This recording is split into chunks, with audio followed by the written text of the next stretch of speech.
de hoje é validação de senhas de urgência. E qual é a ideia, qual é a importância dessa validação de senhas de urgência? Por que esse processo ele exige tanto de nós enquanto auditores, enquanto auditor, e por que a gente tem que fazer um treinamento específico em relação a isso? Quando a gente pensa na validação em si, o que é o processo é a gente literalmente autorizar, enquanto auditor, validar a pertinência técnica de uma internação. O processo administrativo da autorização da senha de internação, ele já existe. Inclusive, esse vai ser um argumento que a equipe do prestador vai utilizar para a gente, que eles vão dizer o seguinte: a operadora já autorizou essa internação. Por que você, médico auditor ou enfermeiro auditor, está validando essa internação? O que acontece é que a autorização da operadora, ela é uma autorização, digamos que administrativa. Ela diz assim, prestador, você pediu para internar o paciente, eu tenho um contrato com você para a internação de pacientes. Então, está ok. Administrativamente, a carteirinha desse paciente não está vencida, ele não tem nenhuma carência temporária ou algo do tipo, não tem nenhuma restrição contratual, eu estou autorizando administrativamente essa senha.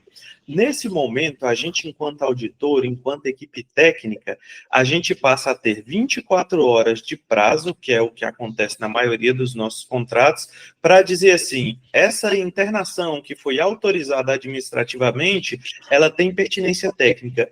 Esse é o processo de validação de senha. Esse é o processo em que a gente vai atuar. Mas, para isso, para a gente entender esse processo como um todo, a gente precisa seguir certas regras. Primeiro, a primeira de todas as regras que a gente não pode esquecer nunca, validar senhas é uma obrigação nossa enquanto auditor para com nossos clientes. Então, o hospital o prestador vai tentar dizer assim para a gente, não precisa validar, ou então valide todas, não precisa nem pensar nisso, porque a operadora já autorizou. De jeito nenhum. Isso é uma obrigação contratual nossa, inclusive ela tem prazos para acontecer. Então, se é uma obrigação contratual, ela exige duas partes, a gente representando a operadora e o prestador em si. Tem que ter discussão técnica. Então, é igual a prorrogação, não existe eu validar uma senha sem haver discussão técnica, sem haver critérios clínicos, sem ter que ter necessidade de eu ter informação para discutir esse caso e aí, mediante pertinência técnica, eu validar esse processo. Do mesmo modo, se exige uma discussão com ambas as partes, o cancelamento ele só pode ocorrer caso o prestador tenha acatado essa indicação de cancelamento por nossa parte. Então, um processo que às vezes acontece de modo equivocado, que a gente pensa que a avaliação da senha está acontecendo só entre nós, o prontuário do prestador e pronto, eu darei meu veredito enquanto auditor de pertinente ou não pertinente. Não, não funciona assim. Caso a senha tenha pertinência técnica para internar, você só vai fazer a liberação dela e ela vai seguir o fluxo normal dentro do prestador, até chegar na prorrogação, que a gente vai avaliar as diárias subsequentes, mas, ao mesmo tempo, quando você diz que uma senha tem que ser cancelada, esse cancelamento tem que ter o de acordo com o prestador. E aí é onde é a melhor hora da auditoria, né, a melhor parte da auditoria, que é o nosso conhecimento e a nossa capacidade de arguição, ao mesmo tempo de discussão, de debate, ela é verificada.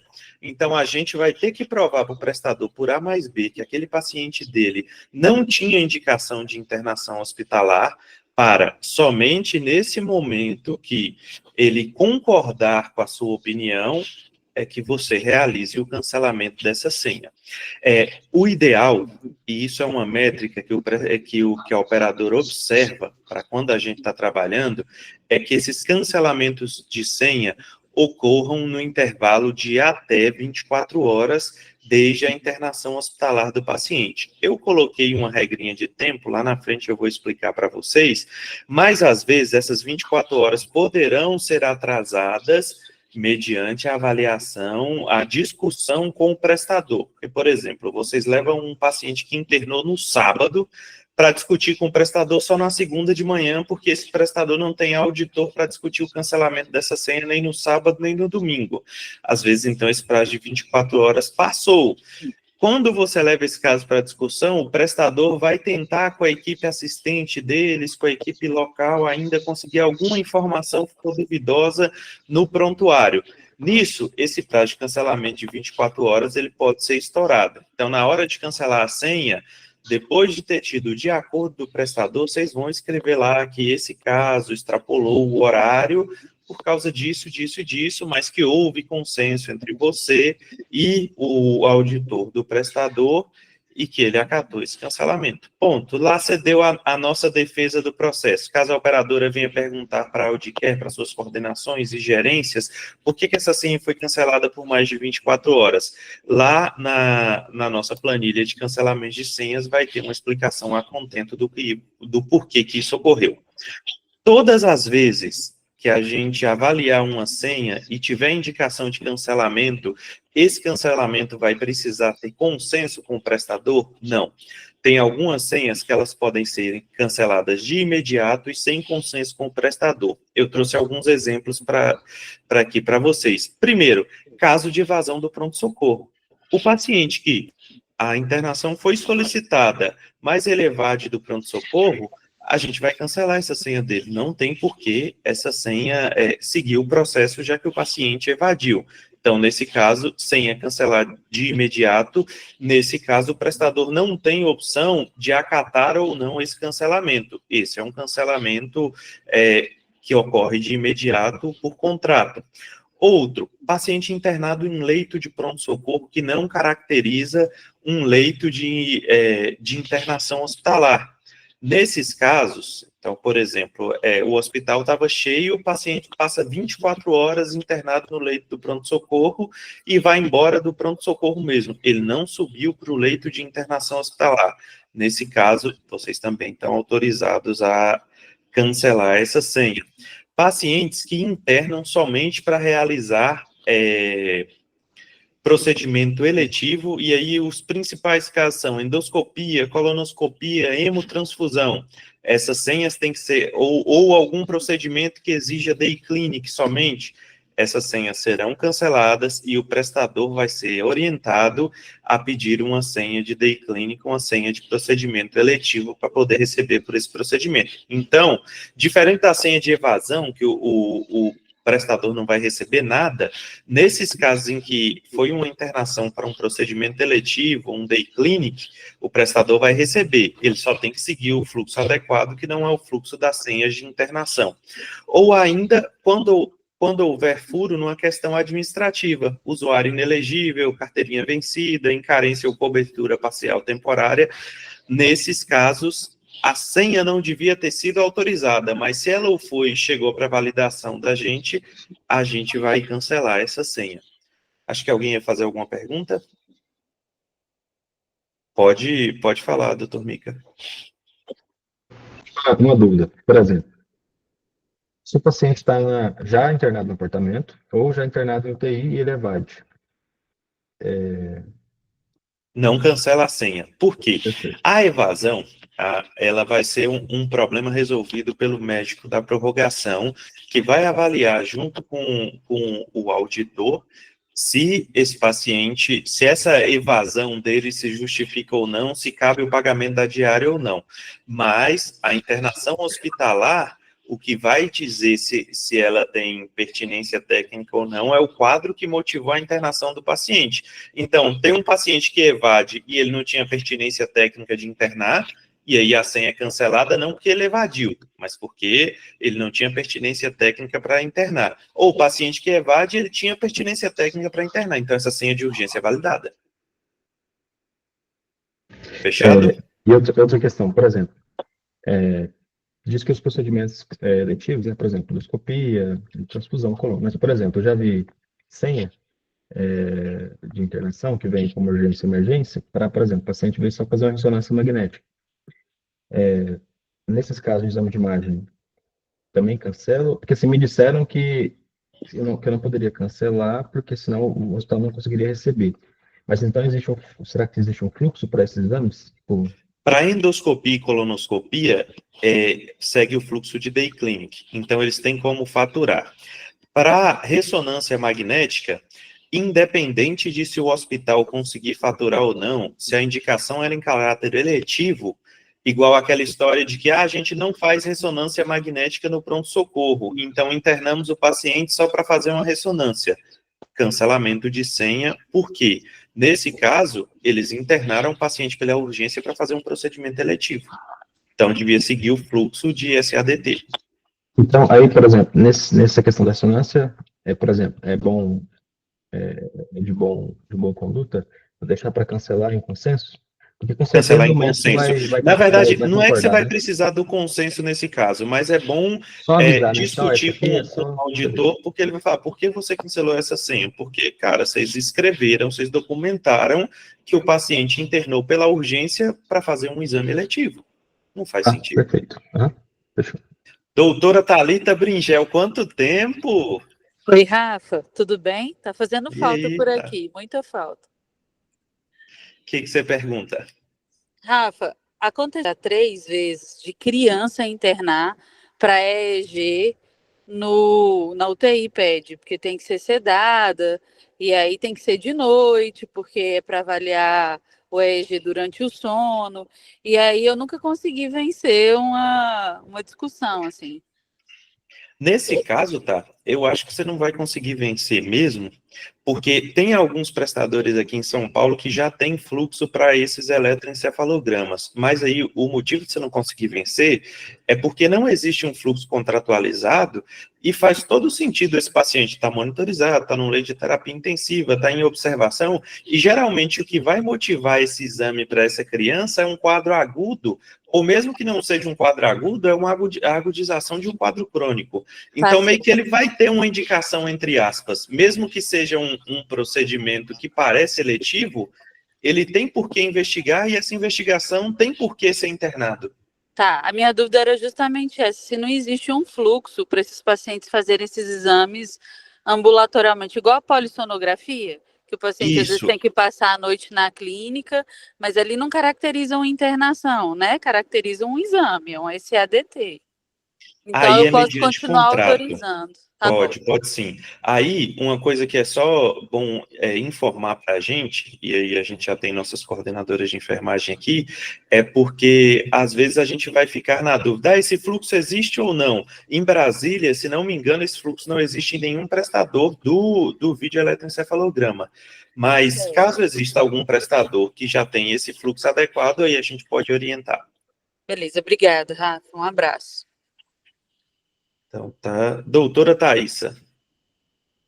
Eu vou dar uma sugestão para esses casos. Quando a gente perceber uma situação semelhante, reincidente, que foge um pouco do nosso entendimento, ou urgencializações, às vezes a gente não precisa tomar atitude imediata, mas a gente leva isso para as nossas coordenações, primeiro das enfermeiras, às vezes de um coordenador direto, para conhecimento, falando, olha, esse prestador tem intencionado situações de eletivos que podem ser empacotadas, a gente pode sugerir situações, podem ser empacotadas, pode ser trabalhado como SADT, tá aqui um exemplo, e é bom a gente trazer exemplo, porque quando a gente leva para a operadora, a primeira coisa que ela pergunta, tá bom, mas isso aconteceu quando, aonde, como?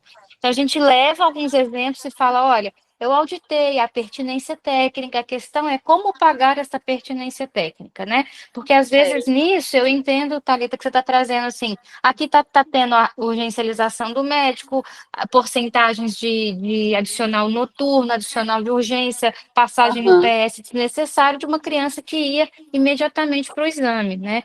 Mas aí a gente Exatamente. leva isso para a operadora, e todas que tiverem essa frequência, e deixa eles decidirem. Se eles quiserem continuar falando, ó, igual eu vou dar essa situação de Brasília. Brasília tem uma escassez de pediatra e neuropediatra muito grande. Então, eles ficam reféns mesmo do serviço de pediatria e neuropediatria, simplesmente porque se não não pagar da forma que está sendo, no momento, esses profissionais, É verdade. eles vão Vão para evitar de outro, atender né? o paciente. Não, eles vão evitar É, de atender o paciente em qualquer rede, não é e naquela assim, rede específica. Eles fecham para o atendimento, começa a ser só particular.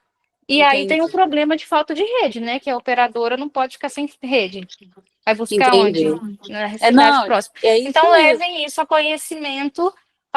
Por exemplo, se você estiver falando de uma operadora XYZ, ó, ah, Rafael, aí eu acho que você está a comando aqui da operadora, da seguradora X, vamos trazer isso para. Você pode levar isso para uma reunião? Eu estou vendo esse cenário aqui muito frequente. E aí eles tomam uma Sei. decisão e tira do nosso colo o Combinado. menino, como diz a chefe. É, e eles acabam fazendo o próprio fluxo das coisas que não tem fluxo. Então, uma das justificativas que eu escutei foi justamente essa.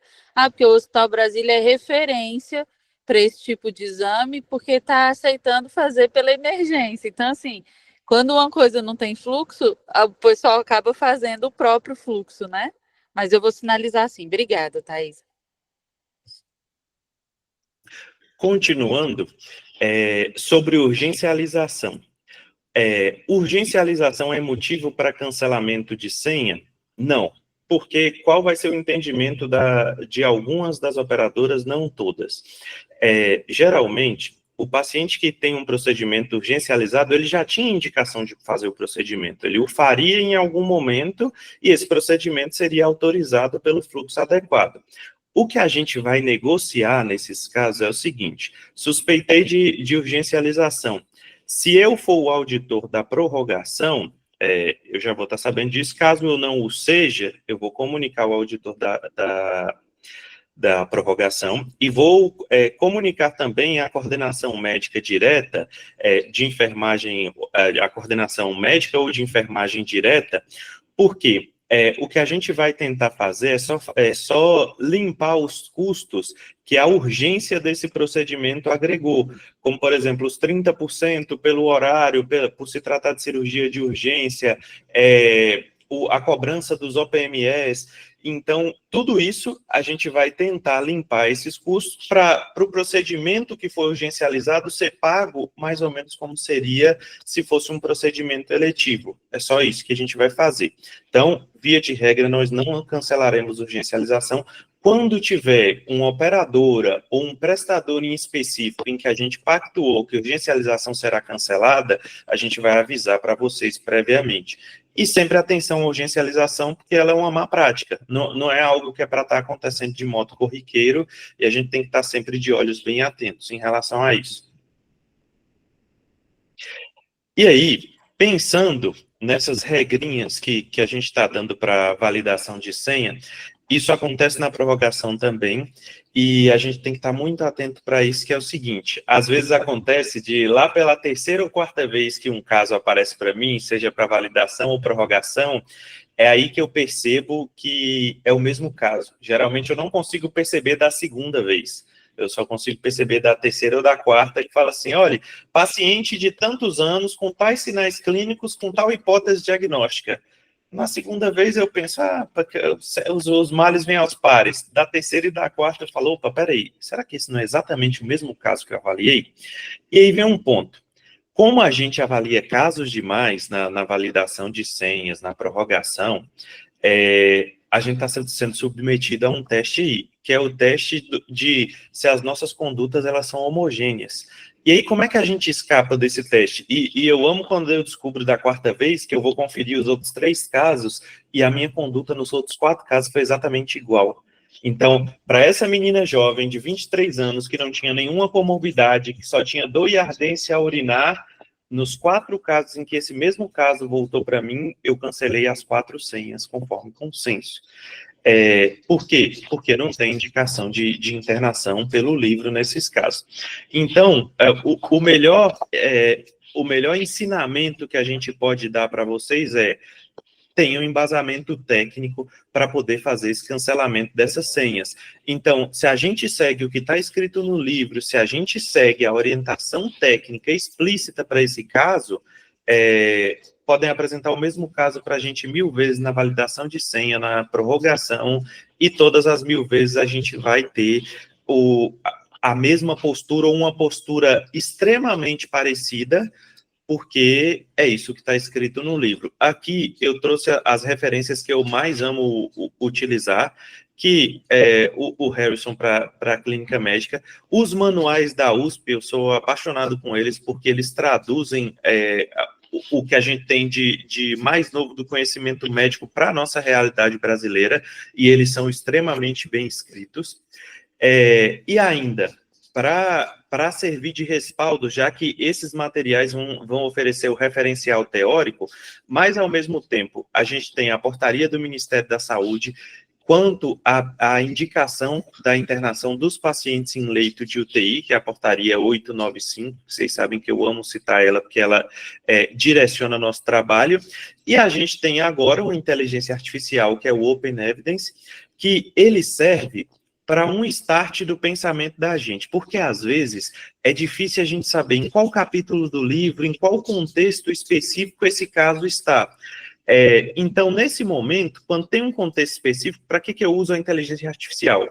Eu pergunto para ela o que eu quero saber, ou o que eu quero ter uma ideia, ela vai me dar referências de artigos, e aí essas referências de artigo, eu vou conferir no artigo que ela me apontou, o artigo mais específico para aquilo. Por exemplo, tal paciente tem pertinência de ser internado por causa desses achados clínicos, ela vai me responder que sim ou não, mas ela vai citar um artigo como fonte.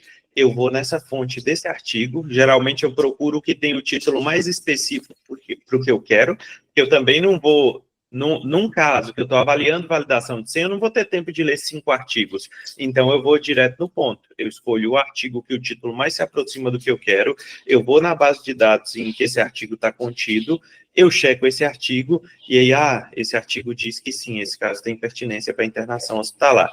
Via de regra, esses manuais vão conseguir dar a base que a gente precisa, porque os casos são muito semelhantes, né? A gente não vai ver muita coisa nova ou completamente diferente.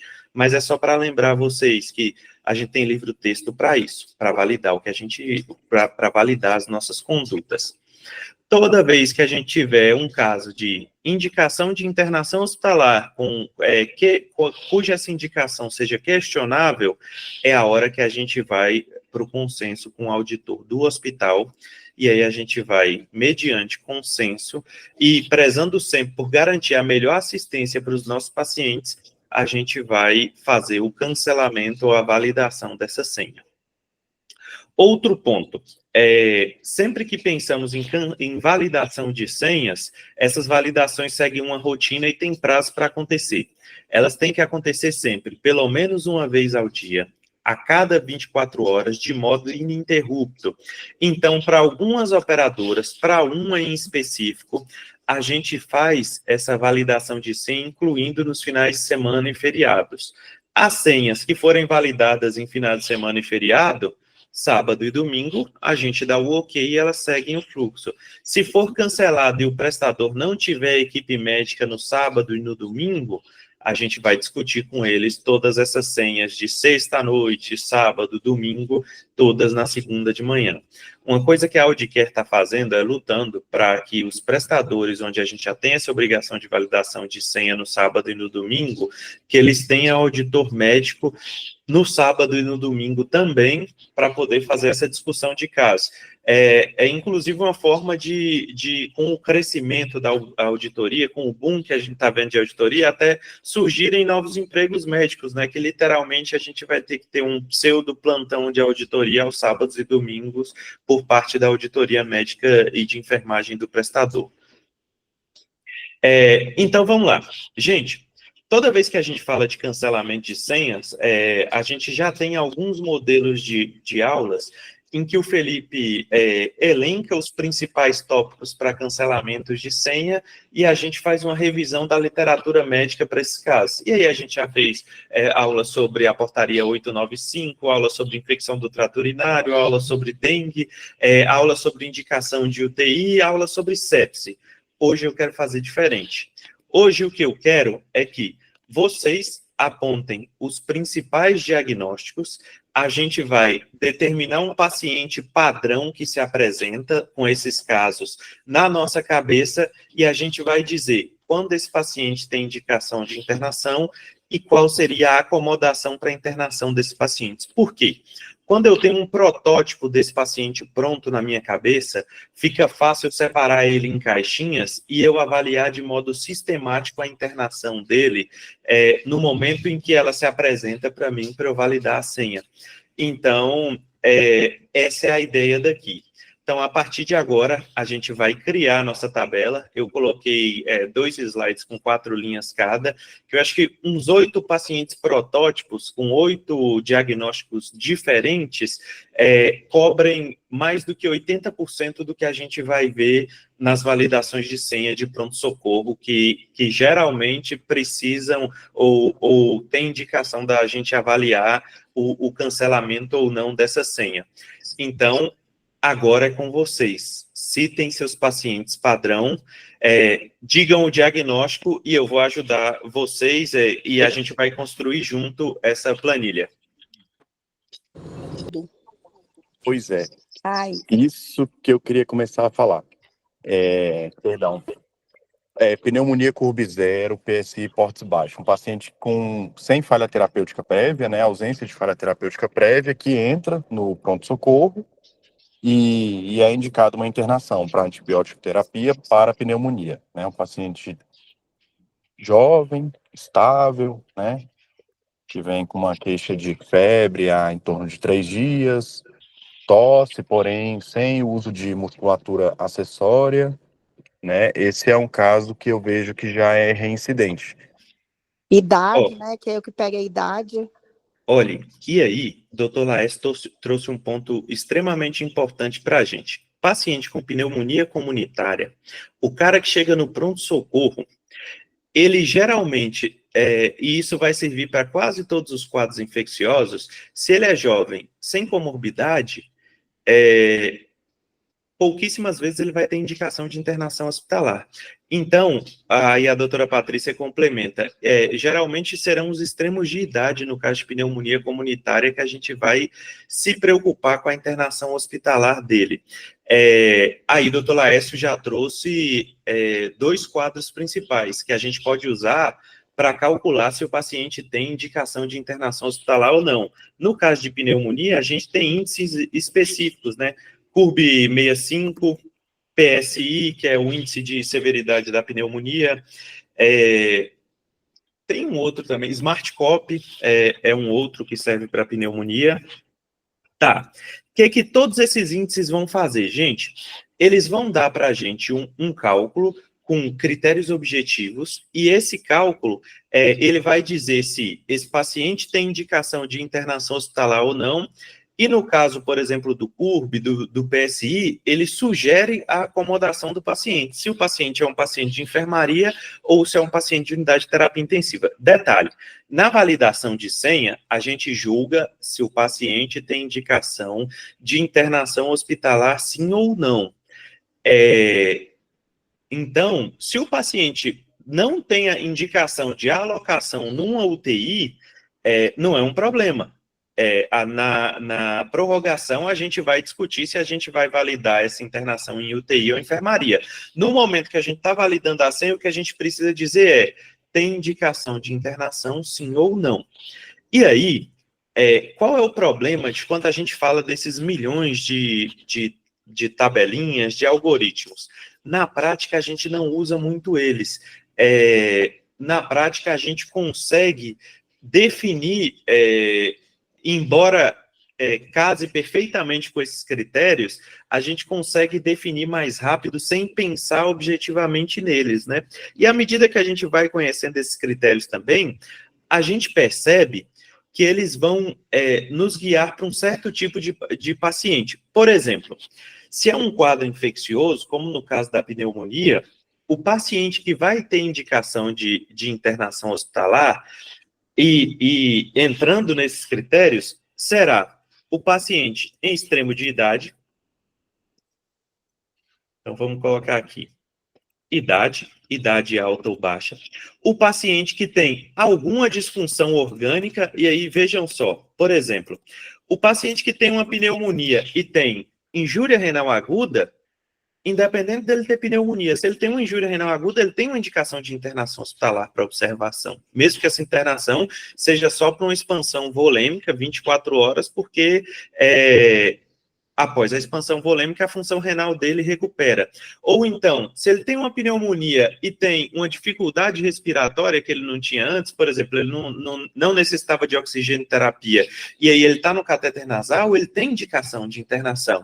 Ou ainda, um distúrbio hidroeletrolítico. E aí vocês podem ver que esses mesmos critérios que eu estou listando em relação à idade, disfunção orgânica, eles cobrem esses critérios. Ou ainda, o paciente preenche critério de sepse, critério de suspeita de sepse, ou se não de suspeita, critério já de definição diagnóstica de sepse, que seria, ele tem um foco infeccioso definido e ele preenche pontos no SOFA. Para preencher ponto no SOFA, ele tem que ter disfunção orgânica, ele tem que ter alteração laboratorial. Então, vocês vão vendo que é um emaranhado de critérios que, no final, eles sempre vão passar pelo mesmo contexto de gravidade. Alterações laboratoriais. E aí, lembrando que, quando eu digo alterações laboratoriais, não são alterações de exames laboratoriais como marcadores inflamatórios. PCR, leucocitose, não é indicação de internação hospitalar ou de gravidade clínica de nenhum dos pacientes que a gente cuida. Por exemplo, às vezes a gente vai discutir um caso e acontece da equipe que está discutindo ele com a gente dizer assim, esse paciente tinha um PCR de 10. Tá, e daí? PCR de 10, salvo marcador de atividade de doença, que geralmente vai servir para algum índice de doença reumatológica, quase nunca ele vai ter correlação com o desfecho do paciente em si. Então, esqueçam esse negócio de alguém dizer para vocês que o paciente foi internado por causa da gravidade do PCR dele. Não é uma regra que a gente vá aceitar. Pronto, PCR tocado, doutor Laércio. Eu internei ele porque o PCR dele estava alterado. Tá, não faz sentido. Isso por si só não indica.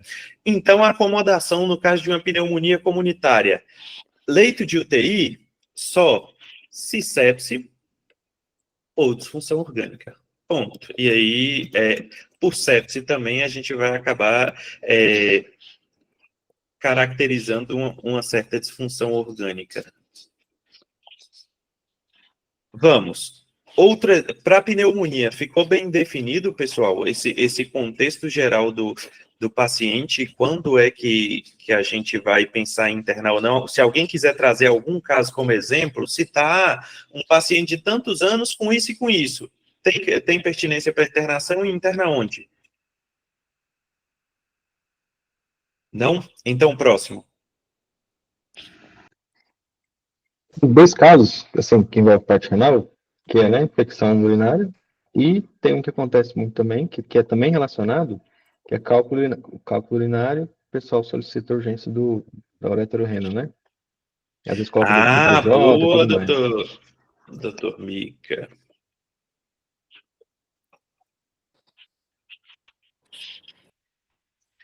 Então, vamos lá. Infecção do trato urinário, vocês vão lembrar, paciente jovem, sem comorbidade, e no caso de infecção urinária, infecção do trato urinário, mulher, não tem indicação nem de fazer urocultura, não tem indicação de colher hemograma. Mulher jovem, sentou na frente do médico do PS, diz que está com dor e ardência a urinar, a única coisa que ela vai ganhar é uma prescrição de antimicrobiano e vai para casa.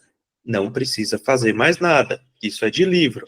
Então, quando é que eu vou pensar que uma infecção do trato urinário deve ser internada? Aí a literatura médica, ela tem uma certa divergência que ela diz o seguinte para a gente. Você vai pensar em internar o paciente quando essa infecção do trato urinário for complicada. E aí tem livro que diz que se chama pielonefrite já é complicada, e tem outros livros que dizem que não, a pielonefrite nem sempre vai ser uma infecção do trato urinário complicada. Então, como a gente vai dar essa colher de chá para o prestador, a gente vai considerar que pielonefrite aguda tem indicação de internação hospitalar, mas a gente vai reavaliar essa internação em 24 ou 48 horas mediante a resposta do paciente. Então, pielonefrite aguda, por definição, é toda infecção urinária que gera sintoma sistêmico, então, causa dor lombar, náusea, vômitos, febre, e ocorre em homem ou paciente com comorbidade. Então, tem diabetes, que é a principal comorbidade no caso de infecção do trato urinário, ou tem alguma alteração anatômica no trato urinário, isso também é uma infecção do trato urinário complicada. E paciente homem, por definição, também já tem uma infecção do trato urinário complicada. Então, gente, não é normal o homem ter infecção de urina, diferente da mulher. O homem tem fatores de proteção anatômica e biológica que fazem com que não seja normal ele ter infecção do trato urinário. Homem com infecção do trato urinário tem que ter urocultura, tem que começar antibiótico rápido e tem que dizer por que ele teve essa infecção do trato urinário, porque não é para ele ter. E aí as doutoras disseram, quem é refratário à terapia medicamentosa por via oral, né? Aí vem um ponto, sabe o quê? Às vezes o paciente é refratário, sim, à terapia antimicrobiana por via oral, mas é porque essa terapia antimicrobiana foi prescrita de um jeito inadequado. Por exemplo, não é para a gente tratar cistite aguda com amoxicilina clavulanato ou ciprofloxacino, porque geralmente a gente vai ter uma resistência aumentada a nível Brasil para esses antimicrobianos.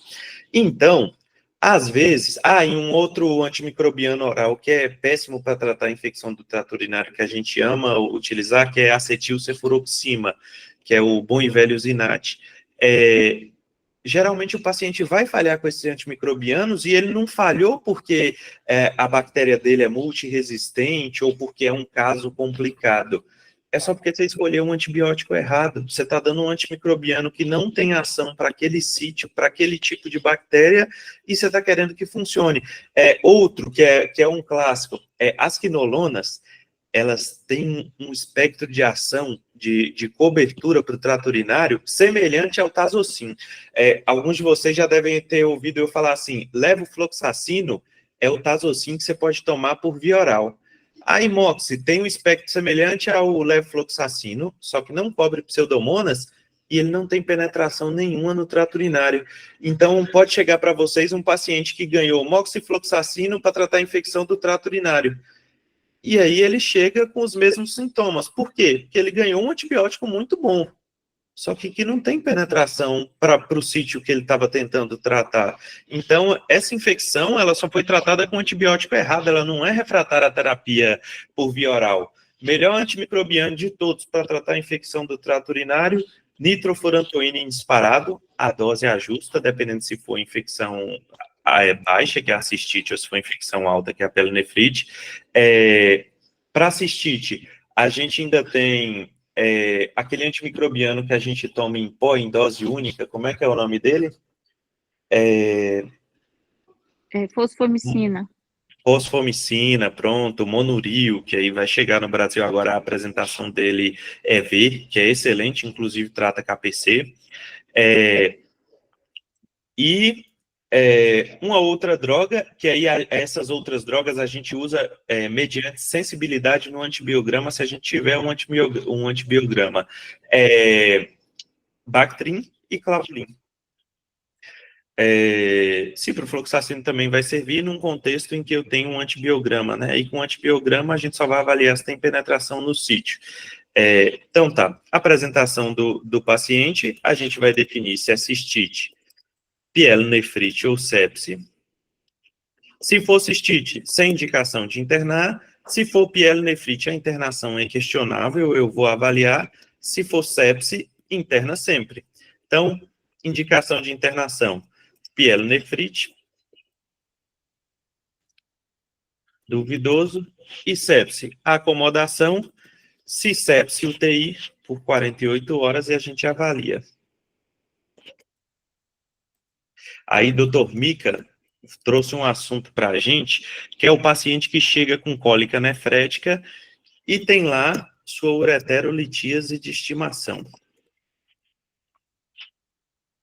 Quando é que eu interno uma cólica nefrética?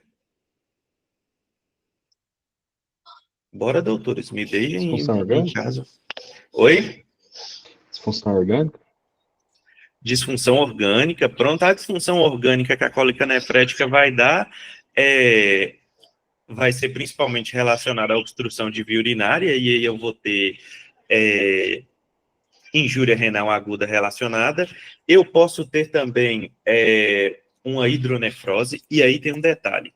Vocês vão observar que, geralmente, os laudos de tomografia vêm com uma hidronefrose que parece que está em todos os pacientes. É mais ou menos assim.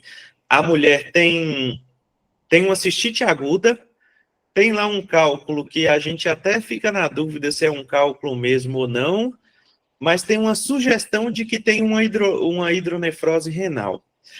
Essa hidronefrose que a gente chama de radiológica, ela não é essa hidronefrose que eu estou falando para vocês, que ela vai ser relacionada à impactação da via urinária. Então, bastante atenção com ela. Ela é discutível, porque eu estou falando aqui de hidronefrose franca. Aquele rim que ele vai exigir uma intervenção do urologista de urgência. Porque o que a gente vai ver na maioria das vezes? Esse paciente da ureterolitíase, que ele tem uma indicação de desobstrução da via urinária de urgência, essa urgência ela é relativa, porque ela é assim, ela é de urgência se for 8 horas da manhã e o urologista já estiver lá no centro cirúrgico esperando esses casos. Mas se o paciente chegou 1 hora da manhã e o urologista não quer vir, ele vai dizer para internar o paciente e esperar até o dia seguinte. E aí, então, a gente fica naquela dúvida de que se esse procedimento for urgencializado ou não. Graças a Deus, a literatura médica, ela dá critérios objetivos para a gente em relação ao tamanho do cálculo, em relação à apresentação clínica do paciente. E aí, vamos lá. Olhem só para vocês verem uma questão que a gente acaba entrando em contradição. Hidronefrose maciça é indicação de desobstrução de via urinária? É sim. Cólica nefrética, que a gente não conseguiu tratar a dor dela, é indicação? É de internação.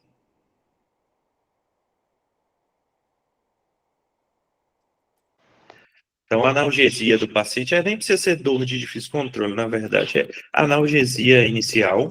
Então, o paciente já ganhou 24 horas de internação com isso. Tamanho do cálculo, olhe só para vocês verem. Com os tomógrafos não é nem mais antigos, mas desses últimos 5 anos para trás, a gente tinha dúvida se a gente conseguia ver um cálculo menor do que 0,4 centímetro, ou seja, 4 milímetros. Olhem só para vocês verem um detalhe.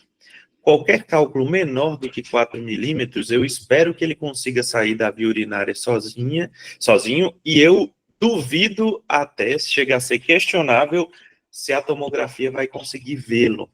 Então, olhem só para vocês verem uma coisa que a gente já tem um ponto de discussão aí, porque às vezes a gente vai ver assim, paciente foi submetido a ureterorenolitripsia de urgência e o tamanho do cálculo era 0,2 centímetros. Aí tá, mas espera aí, eu não sei nem se eu consigo ver esse cálculo direito na tomografia. Você está me dizendo que alguém foi botar esse paciente numa sala para fazer um procedimento em relação a isso? Então, isso é questionável. Indicação de ureterorenolitripsia de urgência. Infecção relacionada ao cálculo. E aí, infecção relacionada ao cálculo é indicação de urgência se esse cálculo causa obstrução. Se ele não causa, eu trato a infecção, eu faço manejo clínico do cálculo. Quando a infecção estiver tratada, se esse cálculo não foi expelido e está causando obstrução, aí eu preciso retirar ele. Se ele não foi expelido, mas o paciente está com dor bem controlada, não tem infecção residual, e nem dificuldade para obstrução, a gente pode tentar a terapia medicamentosa expulsiva num contexto ambulatorial. Rafael? Fala, doutor João Pedro. Tudo bem, boa noite. Não, acho que só para lembrar também, é um contexto muito da nossa carteira aqui do paciente, principalmente paciente da Bradesco, tem muito paciente idoso, muito paciente com comorbidade. Então, sempre esses pacientes que estão com alguma comorbidade descompensada ou paciente imunossuprimido, eu gosto realmente de levar em consideração isso na hora. Um paciente pós-transplante, quimioterápico, idoso, sei lá, um diabético descompensado, sempre associado com que a doença vai descompensar isso, né? Então, às vezes está com um cálculo lá que, sei lá, está ali no meio, mas está com uma descompensação de outra comorbidade. Eu dou parecer favorável sempre. Eu penso no colega que também está lá na sala, está recebendo esse paciente, costumo liberar. Faz todo sentido, doutor João, porque uma coisa também, gente, é que a gente é sempre o médico do dia seguinte, né? Então a gente tem que se colocar na pele do colega.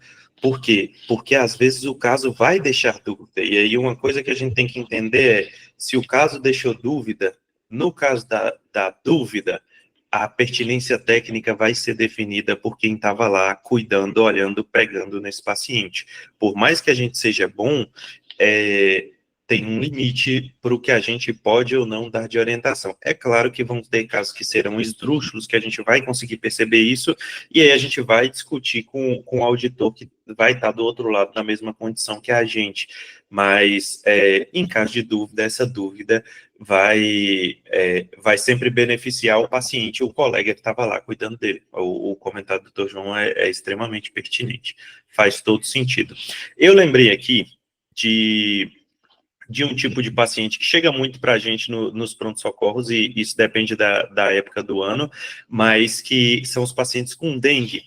Para esses pacientes, seguindo o protocolo do Ministério da Saúde, a gente vai lembrar, dengue a gente vai classificar em A, B, C e D. Geralmente, vocês vão ver que a maioria dos pacientes que são internados via pronto-socorro, eles não tinham indicação nem de realizar exames laboratoriais. Por exemplo, um quadro de dengue tipo A, ele não tem indicação de fazer hemograma.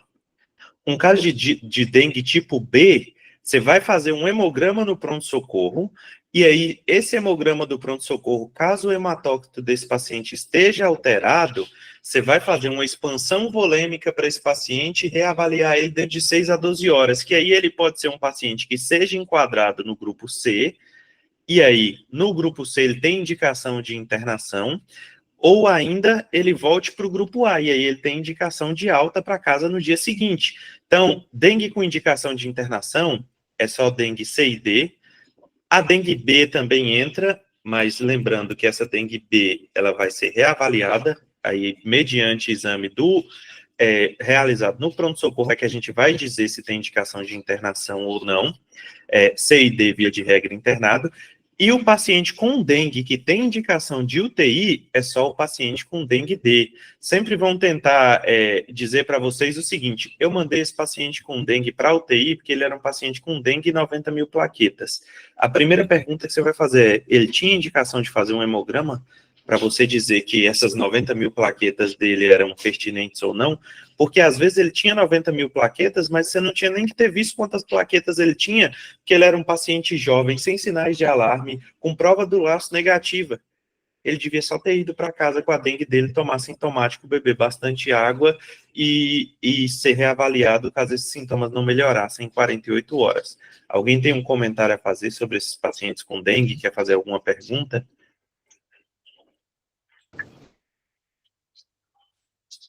Oi, doutor Rafael, é Larissa, de Salvador. Doutora Larissa, e aí? É a Larissa Lima, não é a Larissa Galdens, que eu esqueci que eu tenho que me identificar por completo. Identifique para não dar confusão. Olha não, só, é Xará, a Xará já ouviu logo. Eu queria aproveitar esse gancho da dengue para tirar até uma dúvida, assim, uma determinada rede, né? Por que eu estou falando isso? Que eu trabalho numa determinada rede em que o protocolo institucional de dengue, que eu usei esse critério, está sendo refeito em que exame de laboratório virou verdade. Ou, nessa mesma rede, qualquer paciente com suspeita de sepse, né, também é obrigatório de quê? É o protocolo do hospital.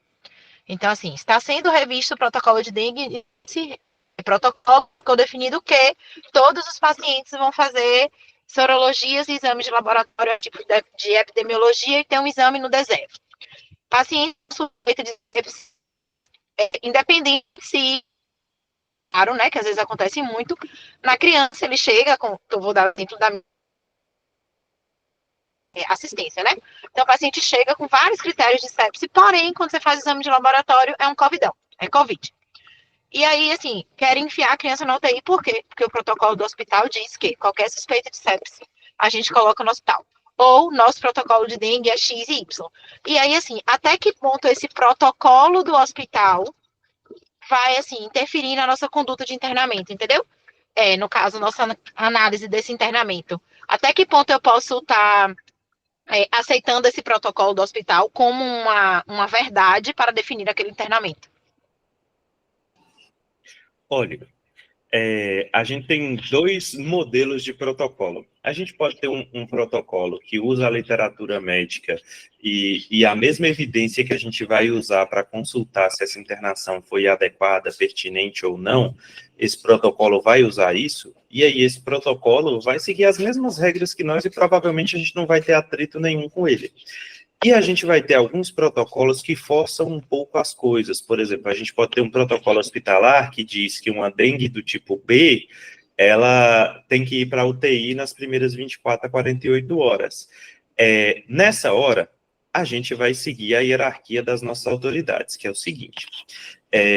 A primeira autoridade de todas que vai embasar o nosso raciocínio é o que o livro diz. Porque, por exemplo, o Ministério da Saúde e a ANS, eles vão regulamentar o que o livro diz em relação aos nossos planos de saúde, mas eles nunca vão contradizer o que o livro diz. Por exemplo, uma dengue D, ela tem que estar na UTI, ponto. É o que o livro está dizendo. O Ministério da Saúde, ele vai dizer assim, sim, todas as dengues têm que estar na UTI no âmbito do SUS, e a ANS vai dizer, sim, mas o plano que tem cobertura para internação hospitalar vai arcar com essa internação de uma dengue D na UTI. O plano ambulatorial não tem obrigação de arcar com isso, ponto.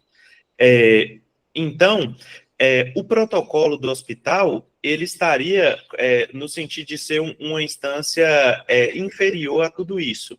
Então, embora ele possa estar alinhado com toda a literatura, ele não necessariamente terá que ser seguido por nós, porque a gente tem a literatura médica, o Ministério da Saúde e a Agência Nacional de Saúde suplementar antes dele. A gente pode, sim, confrontar essas informações do protocolo com o que a gente tem de literatura, e a gente pode fazer uma discussão salutar com o prestador. O que a gente não vai deixar nunca é permitir excessos desses protocolos.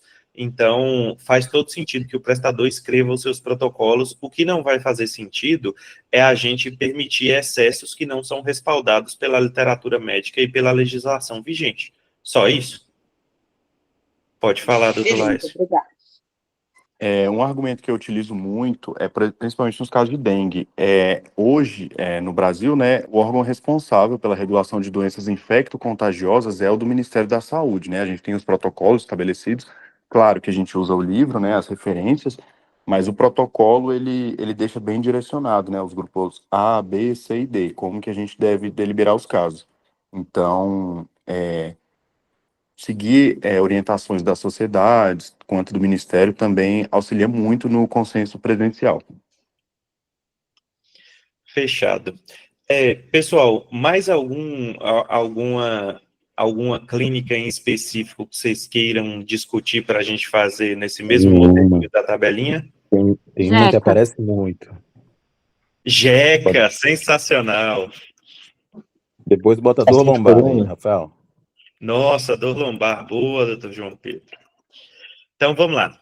Jeca, primeiro, Jeca é um negócio que cabe muito raciocínio clínico na hora da gente discutir. Por quê? Porque Jeca dá desidratação, Jeca dá disfunção renal aguda e Jeca dá distúrbio hidroeletrolítico. E aí, nessa hora, essa Jeca tem disfunção orgânica. Eu acabei de listar as 3 principais disfunções orgânicas que a Jeca dá para vocês. Nessa hora, o paciente tem indicação de internação ou não? Aí vai depender, porque distúrbio hidroeletrolítico pela própria portaria, eu não tenho nem tanto argumento porque está lá que é um critério de internação. Mesmo que seja, tipo, reposição via oral. Então, internar. A desidratação, quando crianças, principalmente, já é mais complicada, aí precisa internar, porque às vezes não aceita via oral, tem que fazer venoso. E idoso, a gente sabe que diarreia mata também, né? Agora, jovem, é que é a minha dúvida. Ela tá com dor abdominal. Tá, e aí? Aí eles internam, fica 2 dias lá usando cipro e metro e fazendo assim analgesia. Mas isso para fazer em casa. Se não tem nenhuma instabilidade hemodinâmica, os exames não têm esses critérios que você falou, a meu ver, não tinha que internar. Então, pronto, doutora, perfeito. Jeca só tem que internar se tiver disfunção orgânica. E aí a gente vai encaixar distúrbio de eletrolite como disfunção orgânica. A gente pode questionar, falar assim, mas um potássio de 3,4 não é indicativo de internar para um adulto jovem que só estava desidratado, você repôs volume para ele e ele melhorou. Nessa hora, é aquela hora da dúvida que o benefício vai ser dado para o prestador. Criança com desidratação é indicação de internação hospitalar e reavaliação.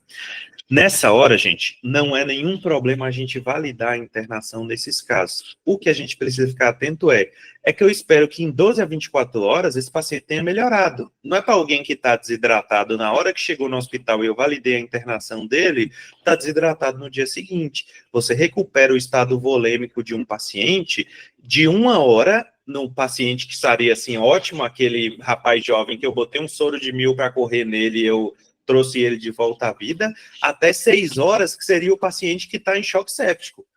Então, não tem isso de, eu hidratei ele por 24 horas. Eu vi esses dias uma conduta numa internação do paciente que dizia assim, interno para a hidratação e prescrevo 500 ml em 24 horas. Eu falei assim, nossa, esse médico estava preocupadíssimo com a hidratação do paciente. Provavelmente o que o paciente vai beber de água nessas 24 horas que ele está internado vai ter um efeito maior sobre a volemia dele do que esses 500 ml dividido em 24 horas. Então, é só para a gente ficar atento a isso. Então, se diarreia está associada à disfunção orgânica, tem indicação de internação hospitalar, sim. Se essa disfunção orgânica é leve, se é esse potássio com indicação de reposição oral, se é só esse soro que vai correr 1000 ml em 1 hora e para esse adulto jovem já vai ser o suficiente, a gente pode questionar se esse paciente não deveria receber alta nas primeiras 24 horas. Acomodação, leito de UTI, é só se tiver gravidade. E aí, por gravidade, como a portaria diz, doutora Lislene pontuou bem, a portaria do Ministério da Saúde diz que paciente com distúrbio eletrolítico, sem alteração no eletrocardiograma, sem uma gravidade maior, por si só já tem indicação de internação em semi-intensiva. E se no hospital não tiver semi, é indicação de UTI. Então, eu vou pagar leite de UTI para um paciente que repõe potássio por via oral? Vou. Uma regra que a gente geralmente consegue excetuar esses pacientes é para o paciente que já tem distúrbio eletrolítico crônico. Por exemplo, o doente renal crônico, que para a gente que é sem comorbidade, um potássio de 6 pode levar ao óbito, tem um paciente doente renal crônico que toma resina de troca em casa, que o potássio de 6 para ele não dita nenhuma emergência, ele literalmente vai dialisar na clínica, vamos checar o exame dele, ver que o potássio está de 6 e na diálise que ele faz contínua já vão ajustar esse potássio dele. Então é só a gente prestar atenção para isso, para a fisiologia do paciente. Enquanto o potássio, num contexto agudo, vai ser um quadro que demande UTI, dependendo do paciente, não necessariamente. Extremos de idade, criança e idoso, principalmente idoso com múltiplas comorbidades, é de bom tom internar e a gente vai avaliar se essa instabilidade for grave, esse desequilíbrio que ele tiver, se ele não tem indicação de UTI. De Jeca, alguém tem alguma pergunta, algum caso para ilustrar?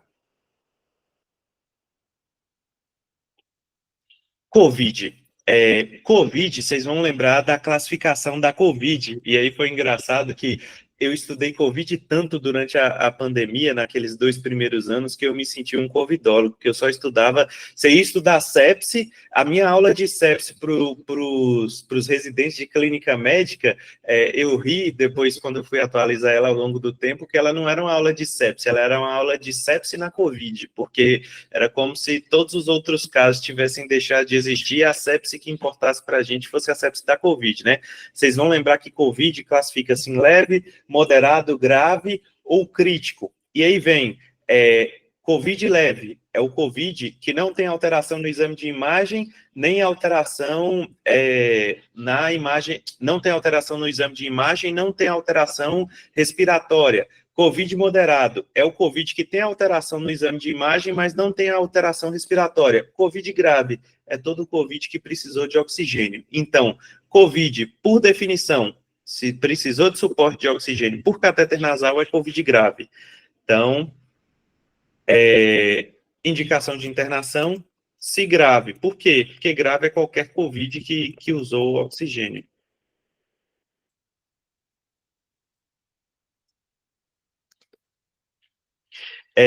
Indicação de internação em UTI, se crítico. Então, Covid que usa oxigênio precisa internar em UTI? De jeito nenhum. O Covid que vai internar em UTI é o Covid que cursar com instabilidade hemodinâmica e insuficiência respiratória. Ponto. Ou ainda, no caso de paciente pediátrico, o paciente que cursa com a síndrome inflamatória sistêmica relacionada à Covid. Alguém tem algum caso com Covid que queira discutir, alguma coisa para ilustrar? Ok, dor lombar que o doutor João trouxe. Dor lombar é um caso que chama muita atenção da gente, por quê? A gente vai ter 2 extremos da dor lombar. A gente vai ter o paciente com dor lombar Rapidinho, aguda. Rafael, desculpa Pode falar, interromper. Ari. Sobre o Covid, aqui, não sei se Vera e Larissa estão assistindo aí, mas a gente pega muito UTI porque o paciente é idoso. Mesmo que não esteja usando oxigênio, aí eles falam que é porque geralmente são comorbidades e tudo. Não sei se Verinha falar alguma coisa sobre isso, mas eu pego bastante, quando a gente pegava Covid agora também, eles já botam na UTI logo. Pronto. Covid em idoso. A classificação é exatamente a mesma, ela não leva idade em conta. Se precisa de oxigênio, define Covid grave a indicação de internação. Ponto. Se tem instabilidade hemodinâmica, insuficiência respiratória, leito de UTI. Se não tem, leito de enfermaria. Mas e Covid que tem indicação de uso de imunobiológico? Olha só, eu esqueci o nome do imunobiológico que a gente tem, É o Remdesivir? Remdesivir, pronto. Remdesivir hoje, ele tem indicação sim no uso da COVID, e algumas vezes vocês vão ver internar o paciente na UTI para ele usar Remdesivir. Não faz o menor sentido, porque o COVID que trata-se com Remdesivir é o COVID que não é crítico. Então, na verdade, o crítico vai ser exceção quando eu puder usar o Remdesivir. Na verdade, eu vou usar o Remdesivir para os casos de COVID de menor gravidade. Então, esse cara é para usar Remdesivir na enfermaria. Remdesivir na COVID não indica o uso dele em UTI. Fechado? Se tiver tempo, por favor, fala sobre pronto, enxaqueca, para fechar com chave de ouro. Então, vamos lá. Dor lombar. Dor lombar, a gente vai ter o paciente agudo e os diagnósticos diferenciais de dor lombar, que é, inclusive, nossa cólica nefrética vai entrar, dores lombares mecânicas, mas o paciente de dor lombar que vai dar muito trabalho para a gente é o paciente com dor lombar crônica. Por quê? Porque esse paciente, ele pode evoluir tanto para um paciente que vai ser tentado uma terapia clínica medicamentosa, quanto para o paciente que vai ter indicação de cirurgia de urgência pela neurocirurgia. Vejam o detalhe, quase nunca um paciente com dor lombar crônica vai ter indicação de internação de UTI. Então... Mas é bem difícil, porque agora virou moda fazer bloqueio. Bloqueio geralmente faz na Pronto, UTI. bloqueio simpático venoso, não é? Aí o bloqueio simpático venoso... Quero muito que você fale sobre isso. O Porque bloqueio simpático... eu estou tendo muitos problemas sobre isso aqui, que não aceitam a gente tirar da UTI por causa dos bloqueios. Bloqueio Infiltração de simpático... coluna letiva? Bloqueio simpático venoso, via de regra, o paciente tem que estar monitorizado para fazer o bloqueio simpático venoso. E aí tem gente que diz, mas monitorização é igual UTI. Eu falo, eu quero que me diga qual é o leito de enfermaria que não tem um monitor para o paciente, porque se não tiver, esse leito não preenche os critérios da RDC para poder ser um leito hospitalar. Então, quando a gente diz monitorização, é vigilância de frequência cardíaca, de saturação de oxigênio, e isso a enfermaria tem que ter condição de dar. Mas e se o paciente estiver usando no bloqueio simpático venoso lidocaína e ketamina? A gente faz isso ambulatorialmente também. Se isso fosse indicação de internação de UTI, a gente não podia ter paciente fazendo bloqueio simpático venoso ambulatorial. Então, ponto, a gente já tira a primeira dúvida aí. O paciente, somente por estar usando bloqueio simpático venoso, ele não tem indicação de UTI.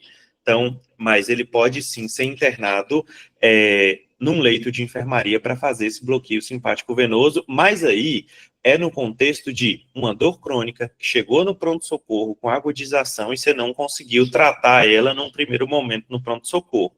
Então, seria mais ou menos as indicações de internação hospitalar numa dor crônica. Paciente que tem indicação de abordagem pela neurocirurgia. Isso é muito importante porque a gente tem algumas operadoras em que tem urgencialização aumentada dessas cirurgias de coluna e, ao mesmo tempo, a gente tem aquele paciente clássico que ele saiu do consultório do cirurgião, o cirurgião mandou ele ir para o pronto-socorro e disse assim, amanhã cedo eu vou te operar.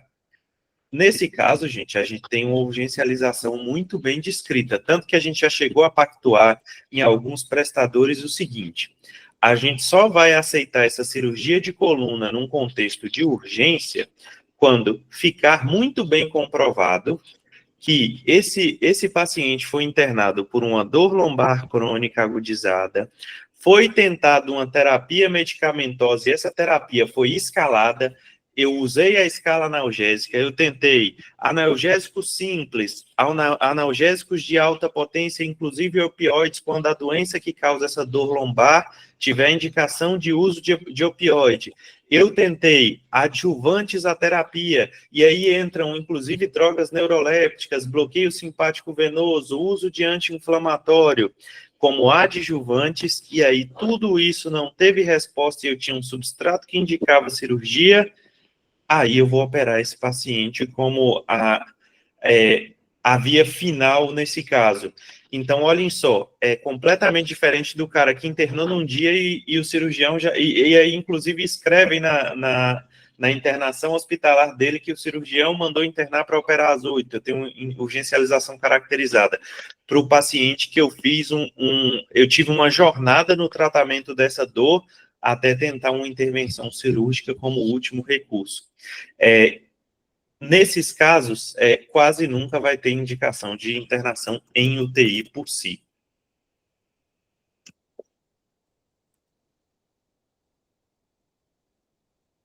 Perguntas, questionamentos?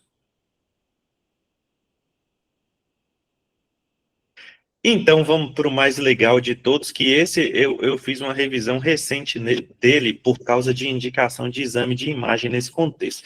Enxaqueca é um quadro crônico conhecido. Quando é que eu indico internação de uma enxaqueca? E aí eu quero muito que alguém me diga assim, quando tiver red flag, sinal de alarme. E eu vou dizer para vocês que não.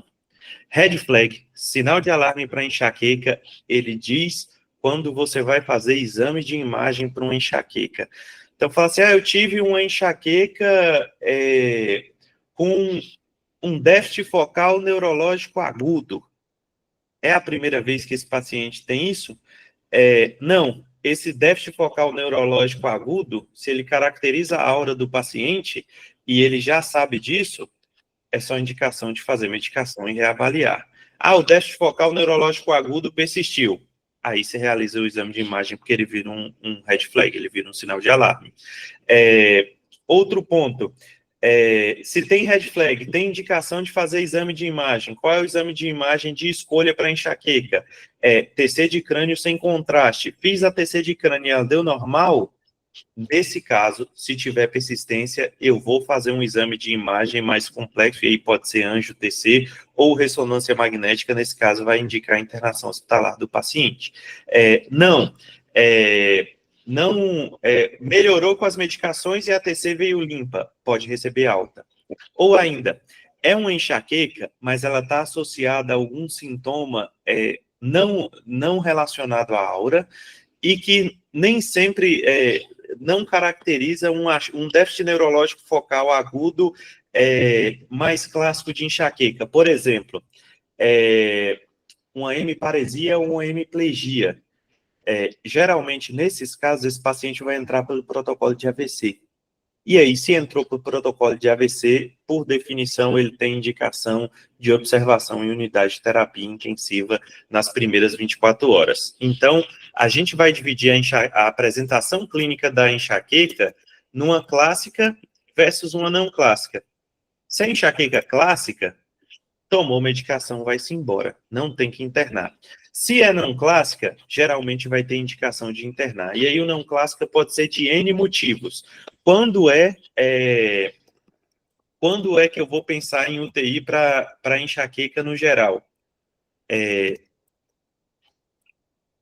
Quando esse paciente parecer que tem um AVC, ou quando ele tiver algum sinal de instabilidade neurológica. Que esse paciente da enxaqueca, geralmente ele não vai cursar com instabilidade hemodinâmica ou até ventilatória clássica. Geralmente o que vai fazer ele parar numa UTI é uma crise convulsiva que vai ser posterior a esse quadro neurológico, e aí ele vai ter indicação de Vou fazer bloqueio de também. internação em terapia intensiva. Fazer bloqueio... Usar esses analgesias, tipo protocolo da ketamina.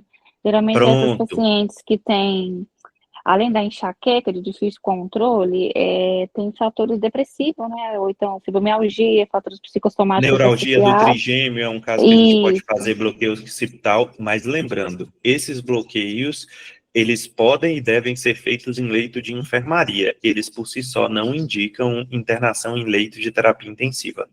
Beleza. Tá, e aí, nós fizemos uma tabelinha, mas esses bloqueios me trouxeram um último ponto, e aí a gente já vai acabar agora, pessoal, só para mostrar para vocês como é que eu uso o Open Evidence. Deixa eu ver se, eu não sei se eu estou compartilhando a tela como um todo com vocês, ou só uma janela em específico, deixa eu ver aqui.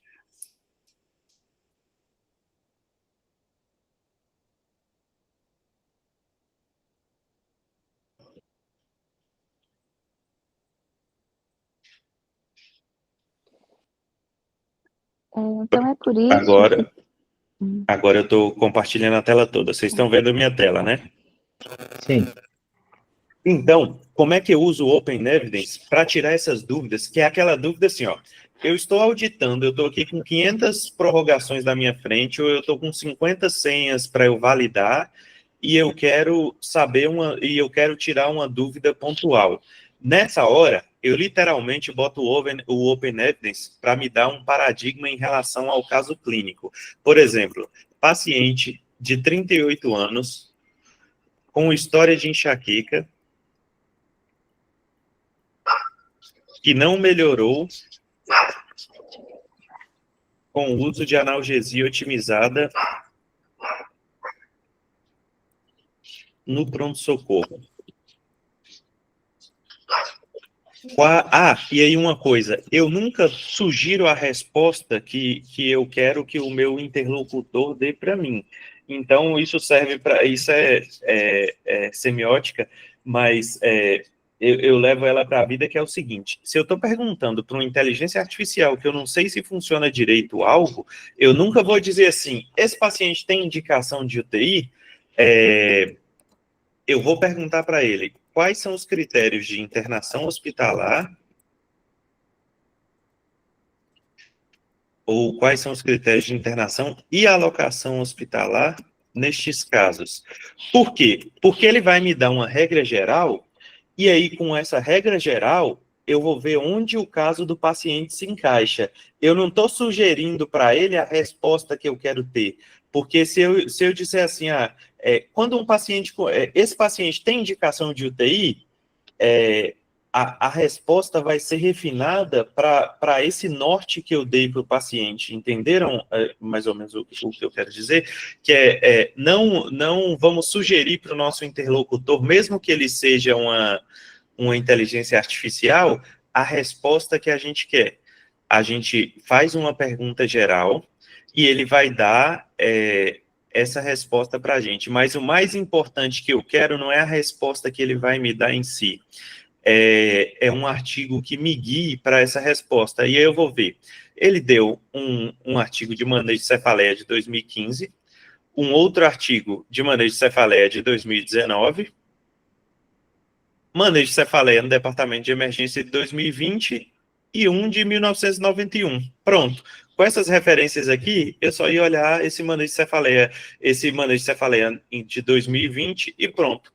Uma outra referência que eu uso muito mais ainda, que aí, geralmente, eu uso ela muito mais num caráter de pesquisa, e aí eu só olho ela como para consulta, para quando eu quero entender melhor. Eu nem coloquei ela no meu slide lá, que é o up-to-date. O up-to-date, ele dá para a gente o artigo pronto e quebrado de um jeito que esse quadrinho, que eu tentei fazer com esse quadrinho para vocês, que é o quê? Eu pego, por exemplo, tratamento agudo de enxaqueca em adultos, e aí eu vou para os critérios de internação hospitalar relacionados. Por exemplo, quando eu uso opioide barbitúrico, quando é que esses pacientes vão ter indicação de internação? Vamos ver aqui, preventivo, acho que vai ser mais na parte de diagnóstico e tratamento que ele vai indicar. Mas aí no up-to-date, ele vai para o caso em específico. Então, a gente tem como consultar o protocolo e a diretriz e de um modelo muito mais atualizado do que nesse caso, como o Open Evidence usou para responder a pergunta que eu queria. Então, nessa hora aqui, esses artigos do Open Evidence, pelo mais novo ser de 2020, eu ia procurar no UpToDate uma referência mais atualizada, já que ele não me deu o que eu queria. E aí, o UpToDate, eu pego a orientação dele por si só, já vale como uma orientação de revisão da literatura. Então, é isso, pessoal. Dúvidas, perguntas, questionamentos? Alguém quer falar mais alguma coisa? Quer contribuir? Então é isso. Acabamos nosso treinamento. Foi 1h30, tempo bom. Muito obrigado a todos pela presença. E a gente vai subir essa aula e disponibilizar para vocês, tá bom? Obrigadão, pessoal. Só um detalhe, que eu tenho um slide de final aqui, só para lembrar para vocês que toda vez que a gente avalia com sobriedade essas senhas, o que a gente está fazendo é equilibrar o sistema de saúde suplementar, evitar o desperdício, fazer com que nossos planos de saúde não fiquem mais caros ano a ano, e a gente está fazendo com que esse sistema possa perdurar. Quando a gente está fazendo isso, a gente não está fazendo um jogo de soma zero, onde um ganha e outro perde. A gente está fazendo os dois lados do sistema ganharem. A operadora paga pelo que é justo e o hospital recebe pelo que é justo. Isso, para mim, é o melhor emprego do mundo. Lembrando que toda vez que a gente usa medicina baseada em evidências para estudar e para fazer isso, a gente está usando o único tipo de medicina que existe, porque se não é baseado em evidências, não é medicina. Então, não venham com essa história de, na minha experiência, ou eu fiz isso, ou eu faço aquilo, ou eu inventei isso, ou eu inventei aquilo. Medicina só serve se for baseada em evidências, e esse é o único tipo de medicina que existe. E pensando sempre na prática da gente todo dia, pessoal, procurem sempre mudar, se atualizar e estudar. a Audicare está mudando. Vocês viram aí que eu fiz minha apresentação de slides com o logo antigo da Audicare, a auditoria. Eu só estou matando a nostalgia dele, que já todos os nossos documentos oficiais serão padronizados com a logo nova da Audicare Master. E se a Audicare, depois de 22 anos, ela muda praticamente todo mês, se a gente está procurando o tempo inteiro se atualizar, se a gente não mudar, se a gente não se atualizar, se a gente não melhorar, a gente perde o bonde da história e a gente não vai poder fazer parte dessa coisa linda que é essa Audicare que se constrói e se reconstrói todo dia. Então, continuemos mudando para a gente continuar garantindo o nosso lugar nessa empresa maravilhosa que eu amo trabalhar. Tá bom? É isso, pessoal. Boa noite. Tchau. Rafael. Fala, professor João. Não, só antes de você ir, eu já queria te botar em outra enrascada, na verdade.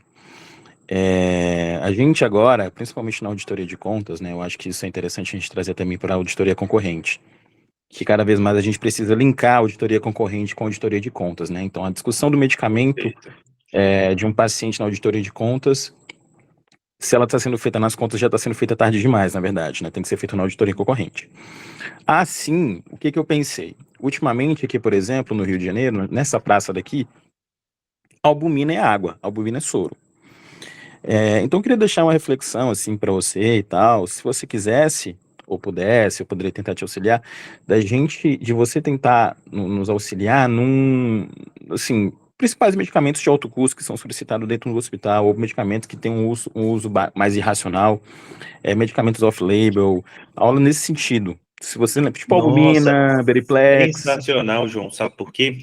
Porque durante um tempo, eu fui rotina de uma UTI no SUS que funcionava no maior hospital terciário da região centro-oeste do SUS. E aí lá, a gente tinha acesso a medicações que a gente até brincava que a gente tinha o dinheiro que um hospital particular tinha no SUS. Então, a gente podia usar essas mesmas medicações que de alto custo da saúde suplementar no âmbito do SUS. Então, a gente usava critérios muito bem definidos para isso, que são os critérios da literatura médica. Então, isso casa perfeitamente. É por isso que, às vezes, quando a gente vai discutir uso de albumina, uso de Beriplex, geralmente eu sei essas recomendações de cabeça, porque a gente podia usar no âmbito do SUS e usar a rodo mesmo, por exemplo, anfotericina B, liposomal, que quase ninguém no SUS tem acesso, lá a gente podia utilizar, desde que tivesse a indicação perfeita. Então, casa muito com essa aula que você está pedindo, sabe? Eu tenho uma certa experiência nessa parte, e acho que dá sim, pode ser o tema para a nossa próxima atualização. E aí, pessoal, uma coisa que eu quero dividir com vocês, sempre que vocês virem alguma coisa do tipo o que o João falou agora, por exemplo, a albumina é um negócio que faz todo o sentido do mundo a gente saber as indicações de uso dela de cabeça para auditoria de contas. Então, vocês podem pedir para a gente fazer uma espécie de protocolos para vocês. Eu estou chamando isso de súmulas. Em breve a gente vai liberar as 2 primeiras para vocês, que é assim, dizer quando é que isso tem pertinência técnica de acordo com a atualização da literatura de ontem. Por exemplo, quando é que a albumina tem pertinência? Por exemplo, paciente com doença renal crônica que está evoluindo com a síndrome hepatorrenal. Quando é que eu vou pagar albumina para esse paciente? Paciente que tem jeca e diarreia e chegou desidratado. Faz sentido eu expandir ele com albumina e eu tenho que pagar essa albumina? Paciente com síndrome de Guillain-Barré, tem indicação de fazer albumina? Paciente com síndrome de Stiff-Person, tem indicação de fazer imunoglobulina? Então, a gente definir isso para ficar fácil. A gente não precisar brigar, a gente fala, olha, a Audicare fez uma revisão da literatura médica e está aqui. Se você quiser contrapor isso, você vai ter que ler esses artigos e pesquisar o que você conseguir acima disso para poder dizer para a gente que tem pertinência sim e a gente vai entrar no debate. Se você não conseguir nada melhor que isso, provavelmente você só está errado. Não tinha indicação técnica. E ponto. Perfeito. Pois então, Ótimo. mandem e-mails, falem com suas coordenações médicas e de enfermagem, pessoal. Pensem no seguinte, a gente está aqui na Audicare para trazer para vocês soluções. Então, não pensem que vocês estão sozinhos lá na ponta. Aproximem-se da gente mesmo e cobrem da gente. Eu costumo brincar com o pessoal que que o meu trabalho é responder pergunta difícil, é resolver problema. Então, o trabalho de vocês é trazer problema para a gente. Nunca pensem que vocês estão sozinhos. Toda vez que vocês forem fazer uma negativa de um cancelamento de senha, ou contrapor uma indicação de UTI, pensem sempre que a gestão da Audicare todinha está com vocês, junto com vocês. Não pensem que vocês estão fazendo isso sozinho, não. Nunca pensem que quando eu falo para vocês, dengue D é o único tipo de dengue que indica UTI, se alguém questionar vocês, não está questionando vocês sozinhos, não. Está questionando toda a literatura médica que tem por trás e está questionando toda a coordenação da Audicare até chegar na Sebastiana, que está por trás de vocês também. Então, contem conosco sempre. Quem levantou a mão pode falar. Doutor Rafael, Eric, enfermeiro Eric. E aí, Eric, quanto tempo? Eu te vi lá no fórum. Pois é, rapaz, me pregaram a peça lá, mas foi muito bom estar presente lá. Para quem não me conhece, meu nome é Eric, eu sou enfermeiro da Auditoria Concorrente aqui em Brasília. Doutor Rafael, só agradecer mesmo, parabenizar pela iniciativa. A gente falou de senha de urgência, mas muita coisa serve para o meu dia a dia, para o nosso dia a dia aqui na Auditoria Concorrente. Então é isso, parabenizar e agradecer e ressaltar que esses encontros são muito importantes para a gente seguir, né, e apresentar um bom trabalho, igual você tem falado aí. E é isso. Obrigado e é um prazer. Pessoal, só pincelando um ponto, Eric, a iniciativa dessas aulas nunca é minha, a iniciativa delas sempre é de vocês. Então, podem mandar um oi no WhatsApp mesmo e falar assim, eu queria uma aula sobre tal coisa. Se o tema for bom e eu souber, eu vou ficar com vontade de dar aula porque eu sei o tema. E se eu não souber o tema, aí eu vou ficar com mais vontade ainda de fazer a aula para poder aprender. Então, mandem bronca. É só mandar um oi no WhatsApp e falar, vamos programar um treinamento sobre tal coisa, ou então, vamos falar sobre tal coisa. Às vezes não vai precisar nem ser um treinamento. A gente manda um e-mail com 5 linhas escritas que já respalda todo mundo. Mas a ideia, assim, é partilhar conhecimento entre nós. Fechado? E, última coisa, eu prometo acabar. Dr. João falou sobre integração entre a auditoria de contas e a prorrogação. A gente está vivendo isso de um jeito aqui em São Paulo, que eu ouso a dizer para vocês que até o final do ano, todo mundo que prorroga daqui de São Paulo vai saber fazer contas, mesmo que não o faça. A gente vai botar a galera para entrar nos dois fluxos, porque a gente está vendo que isso melhora e muito a qualidade, tanto da primeira parte, que é a nossa auditoria concorrente, quanto da parte da recorrente. Então, nossos auditores ficam mais completos e o nosso fluxo ganha muito mais com isso. A doutora Ana, que é a nossa primeira residente entre aspas, gente, é que a gente está falando, brincando isso, mas que é como se fosse nossa primeira residente de auditoria médica, ela está vivendo isso na pele. Há 3 meses atrás, ela não sabia nada de auditoria. Depois de um mês ela já sabia fazer prorrogações, está aprendendo, claro, todo dia, mas ela sabia fazer prorrogações, e agora, depois de 3 meses, ela já está fazendo conta sozinha. Então, esse é nosso objetivo, ter auditores cada vez mais completos. Para vocês que estão na ponta, então, pensem sempre nisso. Se tiverem uma oportunidade, vão aprender a fazer outra coisa na Audicare, que o que a gente quer é cada vez um time mais completo. E vocês são sensacionais, então vamos aprender mais. Fechou, pessoal? É isso. Muito obrigado e boa noite. Valeu.